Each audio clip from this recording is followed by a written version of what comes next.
အဲ့တော့မြန်မာသချင်းတွေတီးတက်ဖို့ဆိုရင်ကျွန်တော်တို့ကစီးနဲ့ဝါစတင်မှပြမယ်နော်ဘယ်ရာပဲဖြစ်ဖြစ်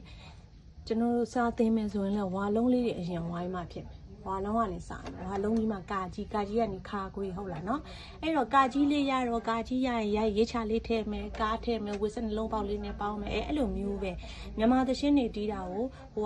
ဟိုသချင်းတွေကြောတင်တူငယ်တန်းတောင်မရောက်သေးဘူး၄တန်းနေတင်တယ်၈တန်းနေတင်တယ်ဆိုဝေးတဲ့ဝေးလိမ့်မယ်အဲ့တော့စီးနဲ့ဝါကနေအခြေခံကြတင်ပါနော်အဲ့တော့စီးနဲ့ဝါကနေစတင်မယ်notes နဲ့မတင်ဘူးပကား note ဆိုရင်ကျွန်တော်တို့ကြားနေမယ်ပကား note က international note ကနှစ်ဖက် note ဆိုတော့ဒီကဖတ်ဖို့အောင်ကြားမယ်အဲ့တော့ငငယ်တော့ကကျွန်တော်တို့ငငယ်တော့ကသင်ခဲ့ရတဲ့အတိုင်းပဲဆရာကလက်ခလေးဟာလာလက်ညိုးအဲ့လိုမျိုးပြသလိုကျွန်တော်ကသင်ပေးမှာဖြစ်ပါတယ်အဲ့တော့စီးနဲ့ဝါကိုဒီစာသားလေးတွေမှတ်မယ်လက်ချောင်းလေးမှတ်ပြီးတင်မယ်အဲ့တော့ဒီနေ့တင်ပါဒီမကြည့်နော်ဒီစီးနဲ့ဝါဘလိုက်ဘုံနဲ့ဒီလိုမျိုးလေးရှင်းပြနော်အဲ့တော့အခုကြည့်ပါခဏပထမဗီဒီယိုမှာကျွန်တော်တို့ကလက်ချောင်းလေးတွေပြပြီးတော့ဟုတ်လားအဲ့ဒါပြပြီးတော့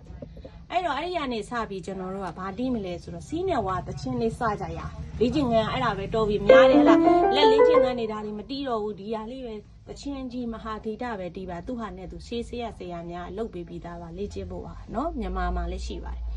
အဲ့တော့ဒီမှာဒိုညာလက်မဒိုကိုဒီညာဘက်ပြင်ရင်ပြောမယ်ညာလက်မဒိုနေအောင်လက်ညှိုးလေးဒိုနေအောင်တိုးလိုက်လက်မနေအောင်လက်ညှိုးလေးတိုးမယ်ဒီလက်သန်းဒိုဘယ်လက်သန်းဒိုနေအောင်လဲလက်ညှိုးလေးတိုးလိုက်အဲ့တော့ဒိုနှစ်ခုကိုကျွန်တော်တို့ကလက်ညှိုးနှစ်ခုပေါ့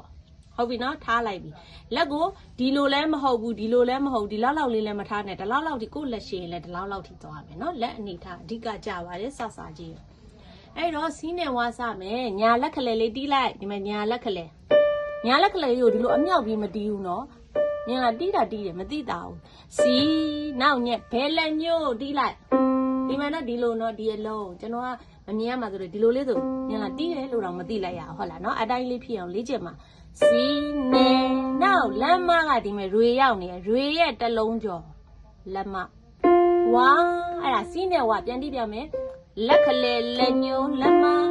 စီနေဝါတီးရင်တော့အတိုင်းပေါ့နောက်စီနဲ့ဝါတာအတက်တက်မယ်စီလက်ခလဲလက်ညိုးဒီလက်မဒီဘက်တို့ဖာဒါပဲအဲ့ဒါဘာလဲဆိုတော့စီနဲ့ဝါမတိမှဆိုလို့တီးပြလဲစီနဲ့ဝါဟုတ်ပြီအဲ့ဒါကိုသုံးခါတီးမတိမှဆိုလို့ဒီလိုလုပ်တီးပြနော်တကယ်တမ်းတီးမယ်ဆိုရင်စီနဲ့ဝါစီနဲ့ဝါတစ်ခါစီနဲ့ဝါစီနဲ့ဝါနှစ်ခါစီနဲ့ဝါစီနဲ့ဝါသုံးခါပြည့်သွားပြီသုံးခါပြည့်ရင်ခဏရက်ထားမယ်ကြည့်ကိုယ့်ဘာကိုလေ့ကျင့်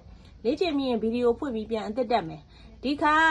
စီးနဲ့ဝါလေးစီးနဲ့လာမှာစီးနဲ့ဝါပြန်တီးလိုက်အသက်တက်မယ်စီးနဲ့ဝါလေးဆိုတာလက်တန်းလေးတီးလိုက်မကြပြီးသားလေးအသက်တက်မယ်လက်ခလဲလက်ညို့ဒီလက်တန်းပြန်တီးဝါဟုတ်လားဝါကိုမသိမှဆိုရင်ဒီအသုံးလုံးရဲ့ဘယ်ဘက်ထိတ်မှာဖာရှိတယ်နော်အဲ့တော့အသစ်ကစီနေဝါလေးစီနေဝါအဲ့တော့နှစ်ခါတီးမှာစီနေဝါလေးစီနေတစ်ခါစီနေဝါလေးစီနေဝါနှစ်ခါပြည့်ရင်နောက်ဆုံးတစ်ခေါက်မှာနဲ့မှာရက်မယ်နောက်ဆုံးတစ်ခေါက်ကြည့်ပါစီနေဝါလေးစီနဲ့မှာရက်မယ်နော်ဟုတ်ပြီနော်စာသားလေးရေးပေးတာကိုဗီဒီယို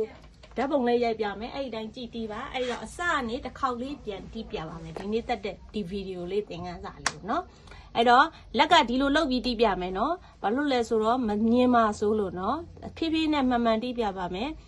စီနေဝါစီနေဝါအဲ့လိုရောမတီးနဲ့နော်စီလက်ကမမြောက်ဘူးစီနေဝါစီနေနှစ်ခါစီနေဝါဖြည်းဖြည်းမှန်မှန်စီနေသုံးခါပြည့်ပြီစီနေဝါလေးစီနေတစ်ခါစီနေဝါလေးစီနေနှစ်ခါစီနေဝါလေးစီနေဒီလက်ညှိုးလေးမှာရက်လိုက်ပါเนาะဒါလေးကိုလေ့ကျင့်ပါ